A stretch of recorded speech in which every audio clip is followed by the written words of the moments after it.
ಧನುರ್ರಾಶಿ ನವದಂಪತಿಗಳಿಗೆ ಪ್ರವಾಸದ ಯೋಗ ಸಿಕ್ಕುವಂತಹ ದಿವಸ ಅಥವಾ ಪ್ರವಾಸದ ಬಗ್ಗೆ ಚರ್ಚೆಯನ್ನ ಮಾಡಿ ಮುಂದಿನ ದಿನಮಾನದಲ್ಲಿ ಆ ನಿರ್ಧಾರವನ್ನ ಮಾಡ್ತಕ್ಕಂಥದ್ದಾಗ್ಬೋದು. ಸಣ್ಣ ಪುಟ್ಟ ವಿಚಾರಗಳಿಗೆ ನೀವು ಗೊಂದಲವನ್ನ ಸೃಷ್ಟಿ ಮಾಡ್ಕೊಳ್ತೀರಿ. ಸಣ್ಣದಾಗಿರುವಂತಹ ವಿಷಯವನ್ನ ದೊಡ್ಡದು ಮಾಡಿ ಅದರಿಂದ ಸಮಸ್ಯೆಗಳಾಗುವ ರೀತಿಯಲ್ಲಿ ನೀವೇ ಹುಟ್ಟಾಗ್ತಕ್ಕಂಥದ್ದಾಗತ್ತೆ. ವಾದ ವಿವಾದಗಳನ್ನ ಮಾಡ್ತೀರಿ. ಸಂತೋಷವಾಗಿ ಕಳಿಬೇಕಾದಂತಹ ಸಮಯವನ್ನ ವ್ಯರ್ಥ ಮಾಡ್ಕೊಂಡ್ಬಿಡ್ತೀರಿ. ಯಾವುದೋ ಒಂದು ಸಂದರ್ಭದಲ್ಲಿ ಸಂತೋಷದಿಂದ ಕಾಲ ಕಳೆಯೋದಕ್ಕೆ ಅವಕಾಶ ಸಿಕ್ಕಿರುತ್ತೆ, ಅದನ್ನೂ ಕೂಡ ಇಲ್ಲಸಲ್ಲದ ವಾದ ವಿವಾದಗಳಿಂದ ಹಾಳು ಮಾಡಿಕೊಂಡು ಕೊನೆಗೆ ಬೇಸರವನ್ನು ವ್ಯಕ್ತಪಡಿಸ್ಕೊಳ್ತೀರಿ. ಸಮಸ್ಯೆಗೆ ಪರಿಹಾರ ದೊರಕಬಹುದಾದಂತಹ ದಿವಸವಾಗತ್ತೆ, ಆದರೆ ಅದು ಸ್ವಲ್ಪ ತಡ ಆಗಬಹುದು. ನಿಮಗೆ ತಾಳ್ಮೆ ಪರೀಕ್ಷೆಯ ಸಮಯ ಅಂತ ಹೇಳಿ ಭಾವಿಸ್ಬೇಕೇ ಹೊರತು ಕೋಪಗೊಳ್ತಕ್ಕಂಥದ್ದು ಅಲ್ಲ ಅಂತ ಅರ್ಥ. ರಿಯಲ್ ಎಸ್ಟೇಟ್ ಉದ್ಯಮಿಗಳಿಗೆ ಆದಾಯ ಇದೆ, ಲಾಭ ಇದೆ. ವ್ಯವಹಾರವನ್ನು ವಿಸ್ತಾರ ಮಾಡಿಕೊಳ್ಳೋದಕ್ಕೆ ಅವಕಾಶ ಹೆಚ್ಚಾಗಿ ಸಿಕ್ಕುವಂತಹ ದಿವಸವಾಗತ್ತೆ. ಕುಟುಂಬದಲ್ಲೂ ಕೂಡ ಗೌರವ ಹೆಚ್ಚಾಗುವಂತಹದ್ದು. ಪರಿಶ್ರಮ ಪಡ್ತಾ ಇದ್ದಾರೆ, ಅದಕ್ಕೆ ತಕ್ಕ ಪ್ರತಿಫಲ ಸಿಕ್ಕಲಿ ಎನ್ನುವಂತಹ ಭಾವನೆ ಮನೆಯವರ ಒಂದು ಮನಸ್ಸಿನಲ್ಲಿ ಬರುವಂಥದ್ದಾಗತ್ತೆ.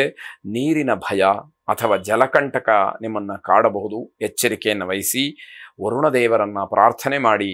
ಶುಭವಾಗಿ. ಮಕರ ರಾಶಿ ಹೆಚ್ಚು ಹಣ ಖರ್ಚಾಗ್ತಕ್ಕಂತಹ ದಿವಸ. ಆದಾಯವನ್ನು ಗಮನಿಸಿಕೊಂಡು ಖರ್ಚಿಗೆ ಮುಂದಾಗಬೇಕು ಅನ್ನುವಂತಹ ಸಾತ್ವಿಕವಾದ ಎಚ್ಚರಿಕೆ. ಅದನ್ನು ಮರೆತು ನಿಮ್ಮದೇ ಆದಂತಹ ಲೋಕದಲ್ಲಿ ನೀವು ವಿಹರಿಸಿದ್ರೆ, ಹಣವನ್ನು ಖರ್ಚು ಮಾಡ್ತಾ ಇದ್ರೆ ದೊಡ್ಡ ಮಟ್ಟದ ಸಮಸ್ಯೆಗೆ ಸಿಗ ಹಾಕ್ಕೊಳ್ಬೇಕಾಗತ್ತೆ. ಸಾಯಂಕಾಲದ ಹೊತ್ತಿಗೆ ಏನೋ ಸಮಾಧಾನ ಸಿಕ್ಕುವಂತಹ ಸೂಚನೆಗಳಿದೆ, ಆದರೆ ಇಡೀ ದಿನ ಎಲ್ಲ ಮನಸ್ಸು ಏನೋ ಒಂದು ರೀತಿಯಲ್ಲಿ ಕಲುಷಿತವಾಗಿರತಕ್ಕಂಥದ್ದು. ಪರಿಶುಭ್ರವಾಗ್ತಕ್ಕಂತಹ ಸಮಯ ಬರ್ತಾ ಇದೆ ಅಂತ ಅರ್ಥ.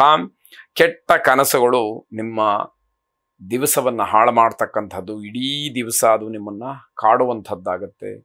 ಮಲಗಿದಾಗ ಏನೋ ದುಸ್ವಪ್ನ ನಿಮಗೆ ಬಿದ್ದಿದೆ ಅಂತಾದರೆ ಅದರಿಂದ ಏನೋ ತೊಂದರೆ ಆಗುತ್ತೆ. ಆ ರೀತಿ ಯಾವಾಗ ನಡೆಯುತ್ತೆ ಅನ್ನುವಂತಹ ಆತಂಕದಲ್ಲೇ ಇಡೀ ದಿನವನ್ನು ಕಳಿಬೇಕಾದಂಥದ್ದಿರುತ್ತೆ.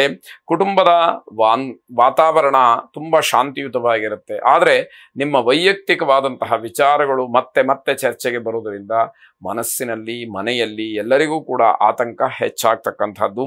ಆಯ್ಕೆಗಳು ಹೆಚ್ಚಾಗಿದ್ರೆ ಗೊಂದಲ ಸೃಷ್ಟಿಯಾಗತ್ತೆ. ಯಾವುದನ್ನು ತಗೊಳ್ಬೇಕು ಅನ್ನುವಂತಹ ಭಾವನೆ ಮನಸ್ಸಿನಲ್ಲಿ ಗೊಂದಲಕ್ಕೆ ಕಾರಣವಾಗುತ್ತೆ. ಕುಬೇರ ಲಕ್ಷ್ಮಿಯನ್ನ ಪ್ರಾರ್ಥನೆ ಮಾಡಿ. ಶುಭವಾಗಿ. ಕುಂಭರಾಶಿ ನಿಮ್ಮ ಶಿಸ್ತು, ಕಾರ್ಯಗೌರವ ಬೇರೆಯವರಿಗೆ ಮಾದರಿ. ಅದರಲ್ಲೂ ಕೂಡ ಹೊಸಬರಿಗೆ, ಕಿರಿಯರಿಗೆ ತುಂಬ ಪ್ರಚೋದನಕಾರಿಯಾಗಿ, ಅನುಕೂಲಕರವಾಗಿ, ಒಳ್ಳೆಯ ಮಾರ್ಗದರ್ಶಿಯಾಗಿ, ಪರಿವರ್ತನಾ ರೂಪವಾಗಿ ಸಿಕ್ಕುವಂಥದ್ದಾಗತ್ತೆ.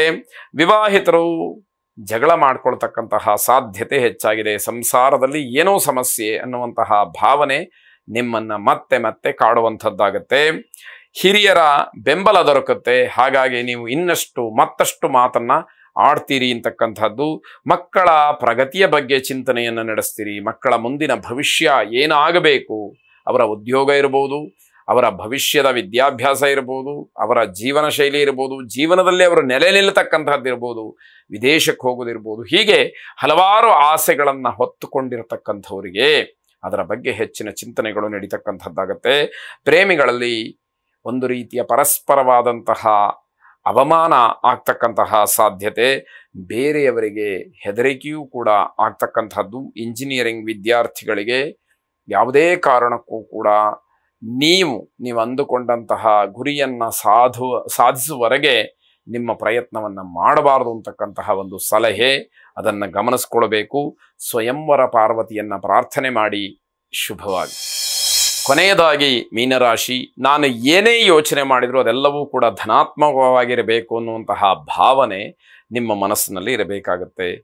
ಬೇರೆಯವರ ವಸ್ತುಗಳ ಬಗ್ಗೆ, ಬೇರೆಯವರ ವಿಚಾರದ ಬಗ್ಗೆ, ಬೇರೆಯವರ ಹಣದ ಬಗ್ಗೆ, ಆಸ್ತಿಯ ಬಗ್ಗೆ ಯಾವುದೇ ಕಾರಣಕ್ಕೂ ಆಸಕ್ತಿಯನ್ನು ತೋರಿಸಬೇಡಿ. ಅದು ಒಂದು ರೀತಿಯಲ್ಲಿ ಕೆಟ್ಟ ಭಾವನೆ. ಅದರ ಆಸಕ್ತಿ ನಿಮಗೆ ಬರಬೇಕಾದಂತಹ ಪ್ರಮೇಯ ಇರೋದಿಲ್ಲ. ಆದರೂ ಕೂಡ ನಿಮ್ಮ ಸ್ವಭಾವ, ನಿಮ್ಮ ಗುಣ ಆ ಕಡೆಗೆ ಆಕರ್ಷಿತವಾಗಿ ಇರ್ತಕ್ಕಂಥದ್ದಾಗತ್ತೆ. ಕೆಲಸಗಳನ್ನು ಸರಿಯಾದ ಸಮಯಕ್ಕೆ ಮಾಡಿ ಮುಗಿಸಬೇಕಾದಂಥದ್ದು. ಸರ್ಕಾರಿ ಉದ್ಯೋಗಕ್ಕೆ ಪ್ರಯತ್ನವನ್ನ ಮಾಡುವಂತಹ ಸಿದ್ಧತೆಗಳು ಒಂದಷ್ಟು ನಡೀತಾ ಇರುತ್ತೆ. ಅದನ್ನು ಹಾಗೆ ಮುಂದುವರಿಸಿ ಪರೀಕ್ಷೆಗಳಲ್ಲಿ ಯಶಸ್ಸನ್ನು ಕಾಣ್ತಕ್ಕಂತಹ ದಿವಸ. ತಂದೆಯವರ ಸಲಹೆ ನಿಮಗೆ ಒಳ್ಳೆಯದಾಗಿರತಕ್ಕಂತಹದ್ದು. ಅಧಿಕಾರಿಗಳ ಜೊತೆಯಲ್ಲಿ ಮಾತುಕತೆ ಬಹಳ ಚೆನ್ನಾಗಿರುತ್ತೆ. ಹಾಗಾಗಿ ಏನೇನು ವಿಷಯಗಳನ್ನು ಹೇಗೆ ಯಾವ ಸಮಯಕ್ಕೆ ಅನ್ನುವಂಥದ್ದನ್ನ ತಿಳಿಬಹುದಾದಂಥದ್ದು. ಹಿರಿಯರ ಆಶೀರ್ವಾದವನ್ನು ಪಡ್ಕೊಳ್ಳಿ. ಶುಭವಾಗಿ.